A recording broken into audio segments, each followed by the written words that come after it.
Oh, hey everybody. So good to see you. Huh.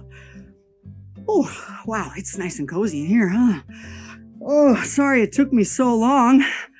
I just wanted to take a little scenic route. Welcome back to the show. My name is Tristan, and if you couldn't tell, it's Christmas.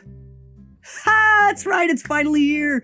My favorite time of the year. Everything about it is perfect. I love everything. The snow, the cookies, baby Jesus, even the movies. Hey, that's a segue, baby.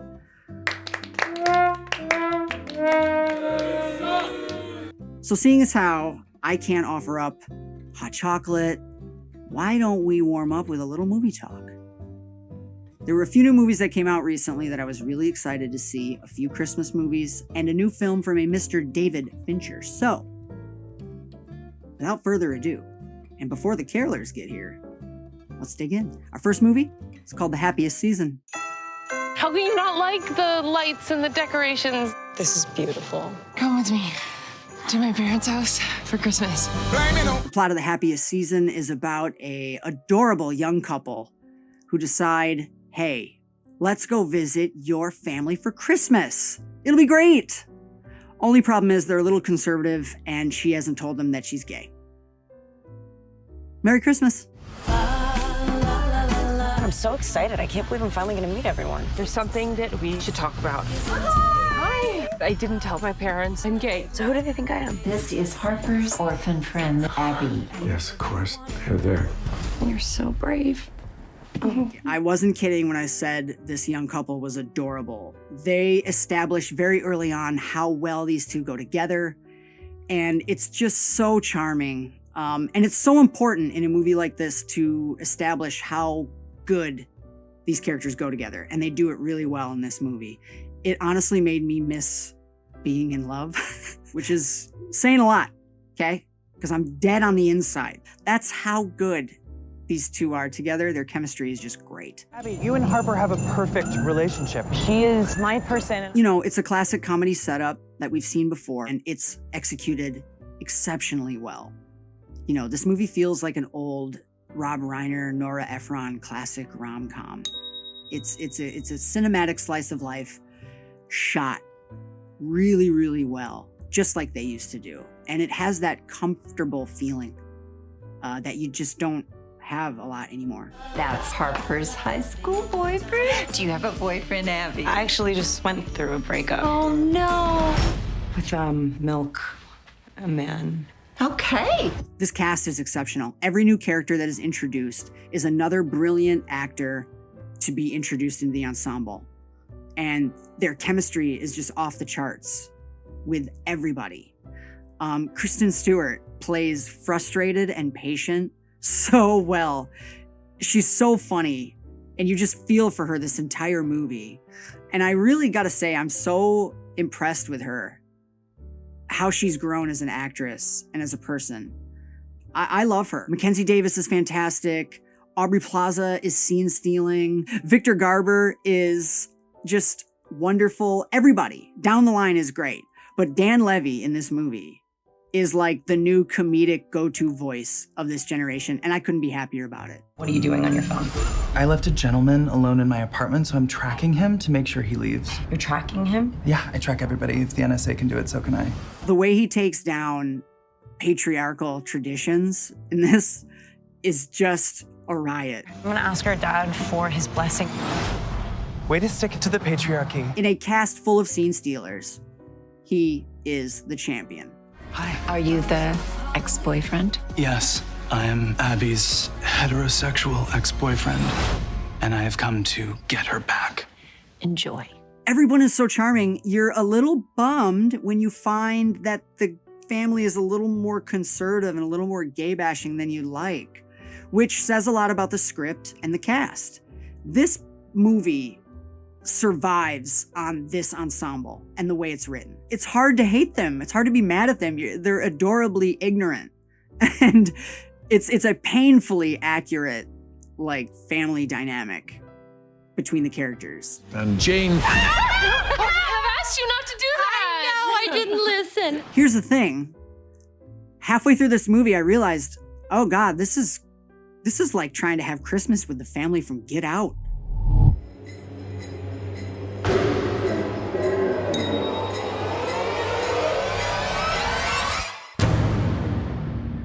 It's just a movie that feels really warm, even with all that wonderful awkward comedy.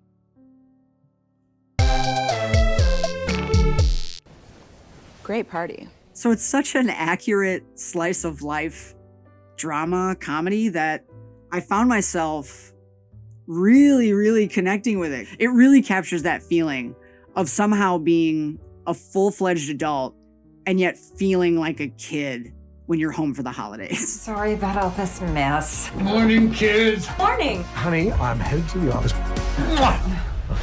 Have a good day. You know I will. So I love this movie a lot. It left me in tears, the happy kind of tears. The tears where you go, yay! Honestly, I got done watching it and I thought to myself, I want to watch this again next year. I want to put this in the rotation of movies annually. It's that good. I think it's a new classic because it's about so much more than just Christmas, but it all falls together in this wonderful way and it just leaves you so fulfilled. So I adored it. I'd say check it out, definitely. With the family, without the family, it doesn't matter. It really, anybody can watch it. And it's worth the price of admission. If you don't have Hulu, get Hulu just for this movie. Pay for a month, it's worth it. Get rid of it after, who cares? For this, it's worth it. Do you know how painful it's been to watch the person that I love hide me? I am not hiding you. I am hiding me. Isn't this the best time of year? Everybody's story is different. Just because Harper isn't ready, it doesn't mean she doesn't love you. Our next movie is Fat Man. I don't know what I'm doing wrong.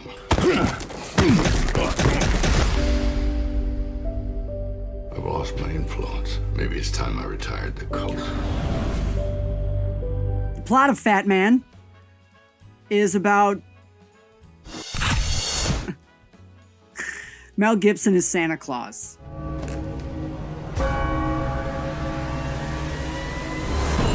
You just lost a big son! What's the job? I'd like you to kill Santa Claus. This is a cartoon. And at first, you're there for it. You're right along there. You're like, oh yeah, this is great. I'm in. But then, unfortunately, the movie decides to try and take itself a little too seriously.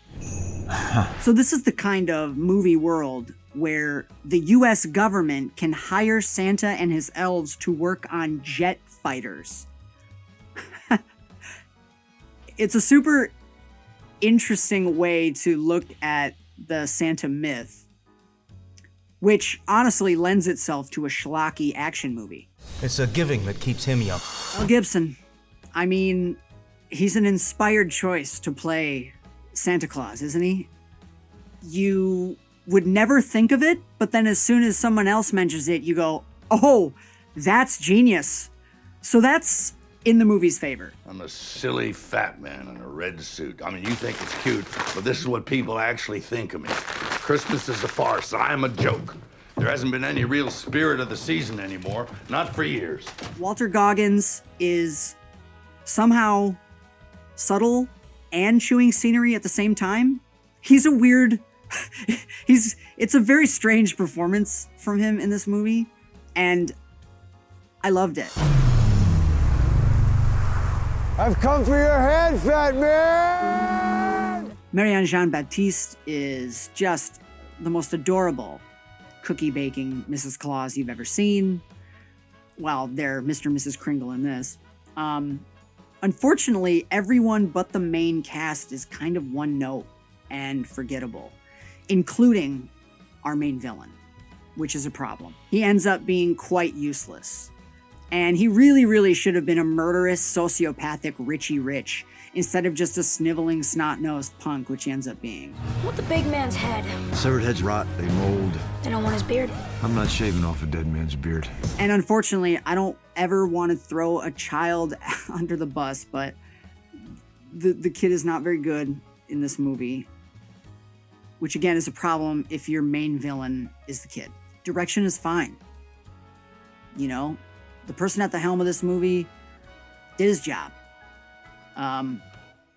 But that's kind of the problem with the movie. It's just fine. Everything's a little too unfocused and meandering. How are you, Mike? Nicole and the kids are well, I hope. Where are you? The movie spends way too much time with Walter Goggins' assassin character. He's interesting, but he's really not that interesting, you know? I don't know why we don't spend more time on Santa's mental and emotional state, his relationship with the children of the world, why he's lost his faith, why the spirit of the world seems to be declining. It doesn't build enough emotional clout to have the happy ending that it really wanted to have. It didn't do the work. Maybe I'm just like him. You still haven't. For a movie like this, you need to pick a lane. You either need to go full bore, over-the-top action, or cartoonish dark comedy. And unfortunately, this movie doesn't pick a lane, and it's not good enough to handle both. You think you're the first? Think I got this job because I'm fat and jolly? So, overall, I found it entertaining. There were great parts about it, good things overall, but I think it left me with a sort of bland taste in my mouth. Come on. I had to rent this thing for $6.99, and the lovely state of California paid for it. The least you could do is shoot a child in the fucking head. 'Tis the season.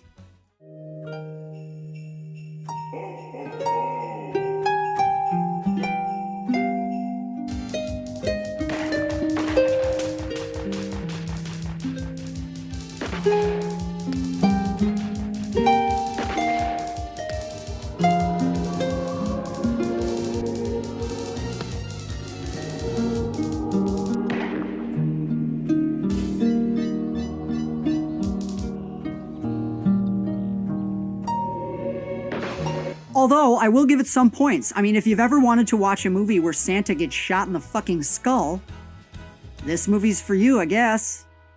Was that spoilers?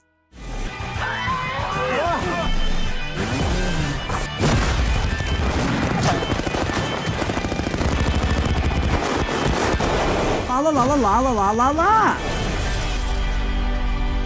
Now, last but certainly not least, Mank.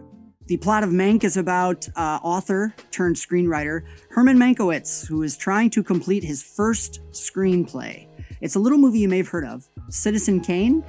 It's Orson Welles. Ready and willing to hunt the great white whale? Just call me Ahab. Alcoholism, Orson Welles, and ignorant, rich, power-hungry white men stand in his way. David Fincher. He's one of my favorite directors. Has been for years. Among many other things, he is a storyteller who is transformative. He is able to seamlessly bring you right to the exact time and moment that the story takes place in. And this film is his most transformative yet. It's awe-inspiring in its imagery and tone. I mean, he is telling the story of Citizen Kane, emulating the style of Citizen Kane. It's a pretty ballsy and brilliant thing to try and pull off. And he does it. I have no fucking clue how he pulled off 30s Los Angeles. The only other film that comes to mind that made me stop multiple times and go, how are they doing this? In that regard is Once Upon a Time in Hollywood.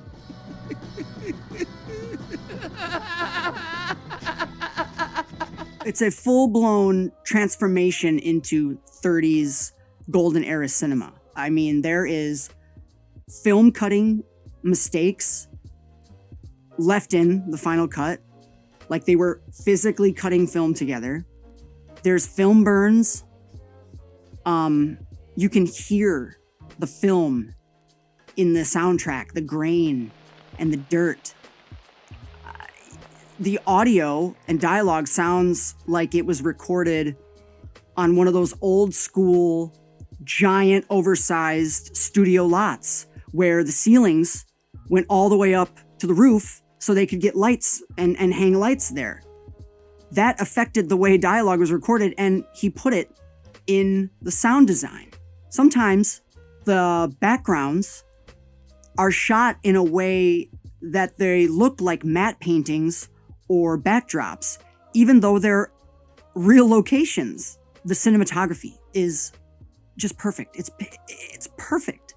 I mean, somehow Fincher, he doubles down on his own skill and outdoes everything he's done before. Light constantly makes these dramatic shapes and edges and shadows.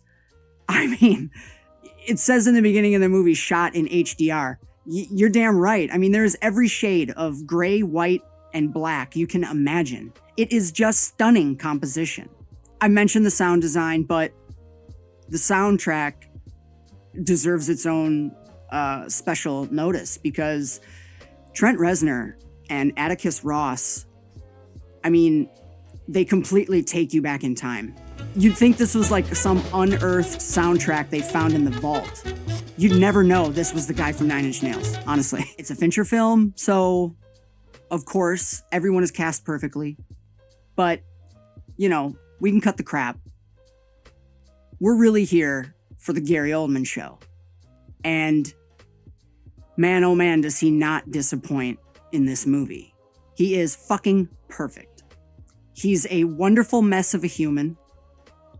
You can't help but love. He straddles the line of unbearable and comes out absolutely lovable. I'm doing the best I can. You're not going to see a better performance from another actor this year. If I may be so bold, why Hurst? Are you going to say anything? Why are you doing this, Herm? Posterity. Posterity, my ass. From the original Latin. Just give him the Oscar already. So on the surface, this movie is about artists and their process, right? But really, this film is a political statement against the power-hungry. I hear you're hunting dangerous game. God bless William Randolph Hearst. It's Fincher's most political movie he's ever made. It's about the moment we are in right now. Seismic entertainment and, most importantly, political change. To say it's timely would be an understatement. And this doesn't even feel like hyperbole, but it is truly a companion piece to Citizen Kane. It's not about the journey of the powerfully rich. It's about the journey of the powerfully empathetic. It's not the business mogul with the iron fist. It's the artist with the voice for the voiceless. It's like two sides of the same coin. This film and Citizen Kane. This is different. This is about something. I've put up with your suicidal drinking, your compulsive gambling, your silly platonic affairs. I gave you a second chance. How wealth and influence can crush a man. This is just a movie lover's movie. So I adored it, and I think everybody should check it out and watch it and give it a chance. It is unique. It is like a time machine. And so it may not be for everybody. And if that's you, I think maybe you just don't love movies enough, because it's an ode. It's a love letter. And God, do I love it. You're always his favorite dinner partner. Are you familiar with the parable of the organ grinder's monkey?